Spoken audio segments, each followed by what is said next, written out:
Have you ever held an old coin in your hand, felt its weight, its worn smooth surface? It's more than just metal. It's a whisper from the past, a story of forgotten kings and fallen empires. We often think of history as a grand epic of battles and heroes. But what if I told you the real story, the one that quietly decided the fate of millions, was written not on the battlefield but in the counting rooms by candlelight? What if the true conqueror wasn't a general, but a silent, creeping force we all know so well: money? Imagine the grandeur of Rome at its peak. Marble cities gleaming under the sun, legions marching in perfect formation, a civilization that seemed eternal. Now, picture that same empire centuries later, a shadow of its former self. The change didn't happen overnight. It was a slow, invisible erosion. It began with a simple problem. The empire was spending more than it was making. Wars on distant frontiers, vast building projects, an ever-growing bureaucracy at all cost a fortune. To pay its bills, Rome needed silver, but the mines were running dry. So, the emperors came up with what they thought was a clever solution. They started debasing the currency. They'd take a silver coin, the denarius, melt it down, and mix it with cheaper metals like copper. Then they'd mint more coins from the same amount of silver. On the surface, it looked like they had more money, but people weren't fooled. They could feel the new coins were lighter. They could see they weren't as pure. This is where the quiet crisis begins. A soldier, paid in these new, debased coins, would find that his wages couldn't buy as much grain as they used to.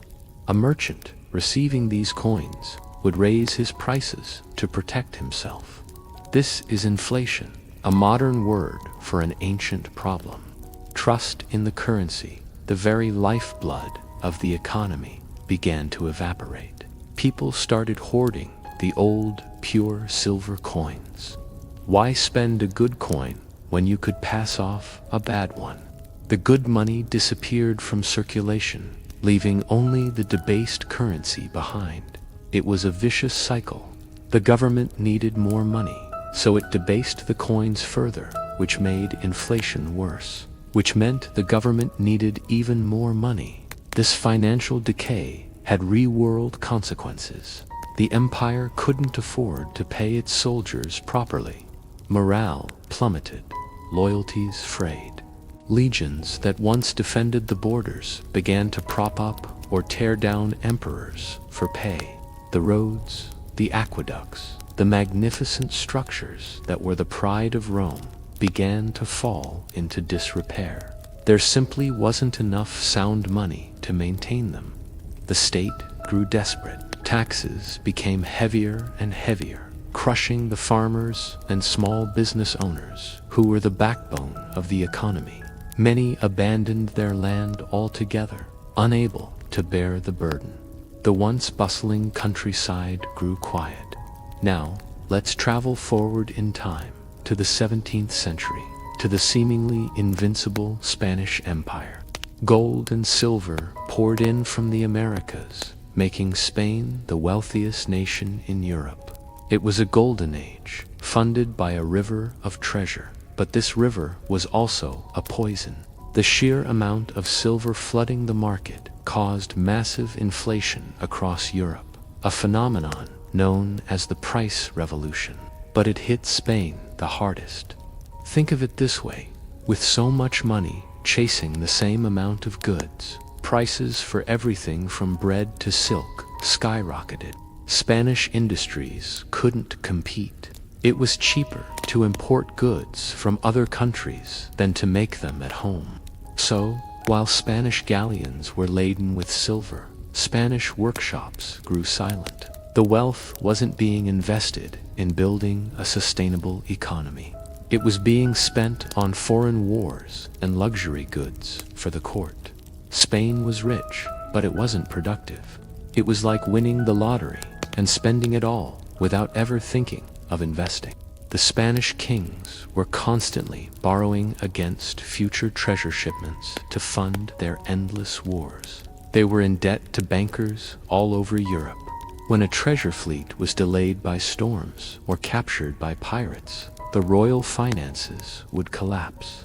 The Spanish crown declared bankruptcy not once, not twice, but multiple times. Each time, it sent shockwaves through the European financial system. Trust was broken, credit dried up. The empire that was built on silver found itself drowning in debt.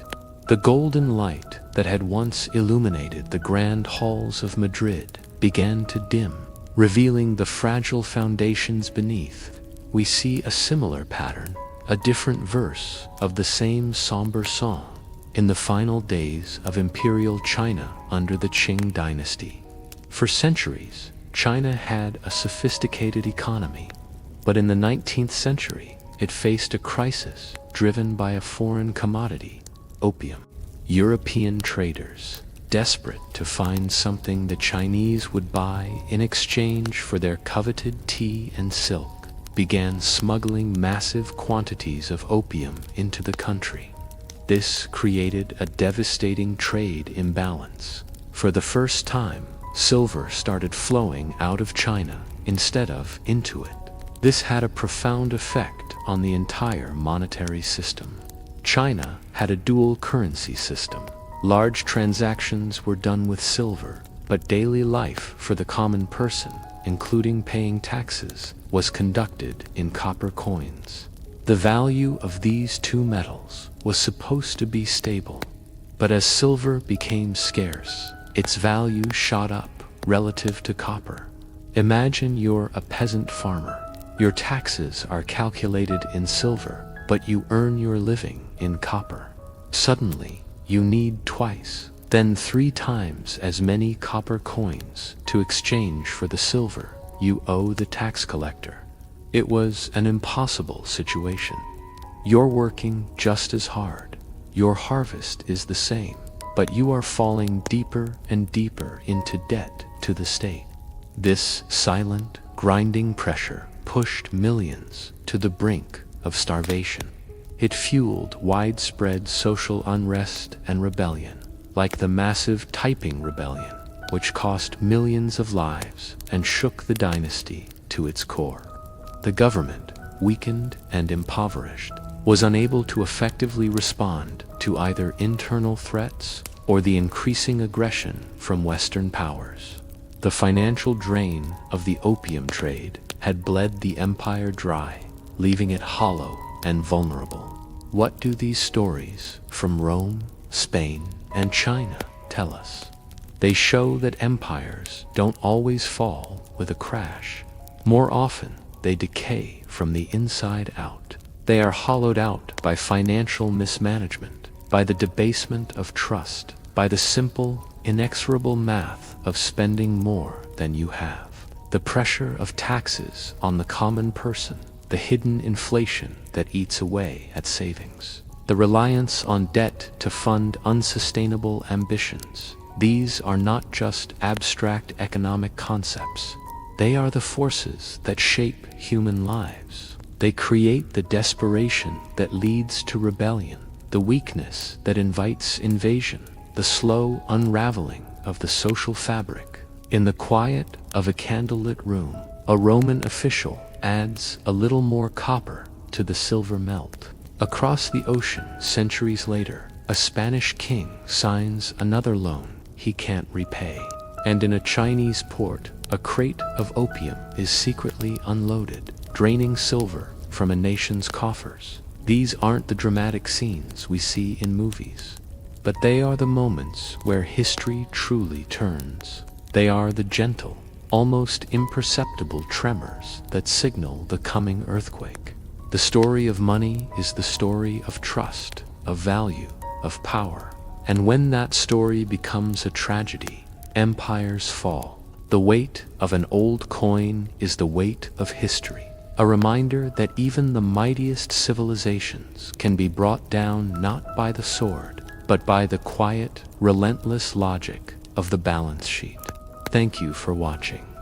If you found this reflection on history interesting, consider subscribing for more stories from the past. See you next time. For centuries, they had been the edge of the world, the final mark on the map where order met the unknown, the distant frontiers of the empire. From these far-flung outposts, a whisper began to travel on the wind, a story not of glorious conquest, but of a slow, creeping dread. It wasn't a sudden trumpet blast of war, but a quiet, insistent murmur carried by traitors, by weary legionaries, by scouts with haunted eyes. They spoke of movements in the vast, uncharted lands beyond the great rivers and the stone walls. Peoples were stirring, whole nations displaced by pressures unseen and unheard in the marbled halls of the capital. These were not stories of grand battles, not at first. They were tales of failed harvests in the steppes, of new, fierce warlords uniting scattered tribes, of a domino effect pushing one group against another until they pressed inexorably against the empire's borders. In the grand scheme of things, from the heart of civilization, these were minor concerns. Barbarian troubles were as old as the empire itself. A raid here, a skirmish there, it was the cost of doing business on the periphery. The reports were filed, the requests for more men and more gold were noted, and often they were ignored. The frontier was always hungry, always demanding. But the whispers grew louder. They started to speak of entire peoples on the move, not just raiding parties, but families, livestock, all their worldly possessions packed into wagons, seeking new homes. They weren't just looking for plunder. They were looking for land, for a place to escape the chaos at their backs. The pressure on the limes, the fortified border, became immense. It was like a slow, rising tide against a dam that had been holding for generations. Small cracks began to appear. A minor fort overrun, a trade route that became too dangerous. A local chieftain, once a loyal ally, who suddenly switched his allegiance. Each event, on its own, was insignificant, but together they painted a picture of a world in flux. The legions stationed on the frontier were stretched thin. These were no longer the triumphant armies of the past, but garrison troops, often recruited from the very peoples they were meant to keep out. Their loyalty was to their commander, to their paycheck, and to the plot of land they hoped to retire on. The idea of the empire was a distant, abstract concept. What was real was the cold wind, the threat of a nighttime raid, and the growing certainty that they were being forgotten. The great walls and fortified rivers that had defined the empire's power for so long began to feel less like a shield and more like a cage. Inside, the provinces nearest the border felt the change most acutely. Refugees, both from within and without the empire, swelled the populations of border towns. Resources grew scarce. The steady, predictable rhythm of imperial life was disrupted.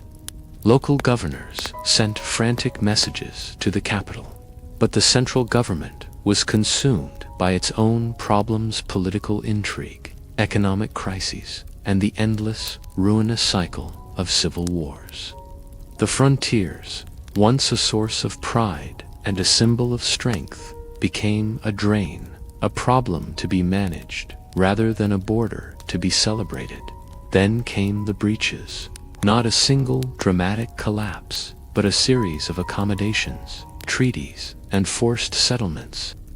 Large groups of barbarians were allowed to cross the frontier, sometimes as allies, or foederati, tasked with defending a stretch of the border in exchange for land and supplies. It seemed like a clever solution, a way to use the newcomer's strength to the empire's advantage. but it fundamentally changed the nature of the frontier. The clear line between us and them began to blur. Roman territory was now home to autonomous barbarian armies, peoples who followed their own kings and their own laws. The imperial administration slowly receded. Tax collectors stopped coming. Roman magistrates were replaced by tribal councils. The provinces weren't conquered in a blaze of glory. They simply drifted away. One by one, the connections to the center were severed. Britain, too far and too costly to defend, was told to see to its own defenses. The garrisons were withdrawn, and the island faded back into mist and legend. The vast territories of Gaul, once the jewel of the western provinces, fractured into a mosaic of Roman holdouts and barbarian kingdoms. Spain followed a similar path. The loss was not always felt as a catastrophe in the moment. For many living in these regions, life went on. The sun still rose, crops were still planted, and local life found a new equilibrium. But the grand, unifying structure that had provided a common identity, a common legal framework, and a common peace was gone. A profound, quiet melancholy settled over the heartlands. The empire was shrinking. The maps had to be redrawn, year after year. What was once a distant whisper from the frontier was now a reality discussed in the streets of the great cities. The news of a lost province was no longer a shock, but an expected, somber confirmation of the inevitable. People began to look inward. The grand, outward-looking confidence that had built the empire was replaced by a sense of foreboding, a quiet understanding that the world they knew was ending. It wasn't ending with a bang, but with the slow, silent decay of its extremities. Imagine standing on a hill at dawn, looking out over the rolling fog. In the distance, you can just make out the shape of an old Roman fort, its stone walls crumbling, its watchtowers empty. The mist swirls around the broken ramparts, softening their edges, making them seem like a natural part of the landscape, like ancient hills. There is no sign of violence, no echo of a final, desperate battle. There is only a profound, unshakable silence. The eagles of the legions are long gone. The road that once connected this fort to the heart of the world is overgrown, its paving stones scattered. This is how the end came, not in a storm of fire and steel, but in the quiet dawn, in the creeping mist, in the slow, inexorable forgetting of what once was. The empire did not fall, it evaporated, leaving behind only ghosts and the tranquil, haunting beauty of its ruins. A silent testament to the fact that even the greatest of things must eventually face their twilight. Thanks for watching. If you found this journey into the past compelling, consider liking this video and subscribing for more stories from the echoes of history. Imagine a single flickering candle in an immense dark hall. For 1,000 years, that candle was Rome, a beacon of law, of order, of power that illuminated the known world. But now, that flame is sputtering. It's the year 476 AD. A gentle rain falls on the cobblestones of the eternal city, washing over the silent marble of forgotten gods. The moon hangs high and indifferent, its pale light tracing the outlines of crumbling forums and empty amphitheaters. There is no grand explosion, no single cataclysmic event that marks the end. It is a slow, quiet fading, like the tide receding from a familiar shore, leaving behind a landscape forever changed. The final emperor, a boy ironically named Romulus Augustulus, is a ghost in his own palace. He is a pawn in a game whose rules have long been forgotten. The true power no longer resides in the gilded halls of the Palatine Hill, but in the hands of barbarian generals who command armies that once swore allegiance to the eagle standards. Just a few decades earlier, in 410, the Visigoths under Alaric had breached the city walls. For 3 days, the unthinkable happened. Rome, the inviolable heart of the world, was sacked. But even that wasn't the end. The people who huddled in their homes, listening to the distant sounds of looting and shouting, thought it was a nightmare from which they would awaken. The empire had been sacked before, had faced crises and civil wars, yet it always endured. It always came back stronger. But this time was different. They were psychological wounds from which the idea of Rome would never fully recover. The confidence was gone. The belief in its own eternity was shattered. The lifeblood of the empire, the taxes that flowed from distant provinces, had slowed to a trickle. Gaul, Spain, North Africa. One by one, they slipped from the grasp of a central authority that could no longer protect them, could no longer project its power. And so, in these final years, the city of Rome is a shadow of its former self. The grand aqueducts that once carried a river of fresh water into 1 million homes are beginning to crumble. Weeds grow in the cracks of the Colosseum, where the roar of the crowd has been replaced by the whisper of the wind.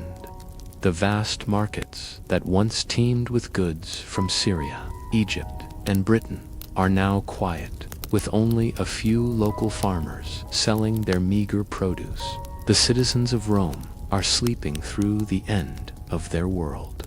A baker, his hands dusted with flour, worries not about the fate of the empire, but about the rising cost of grain.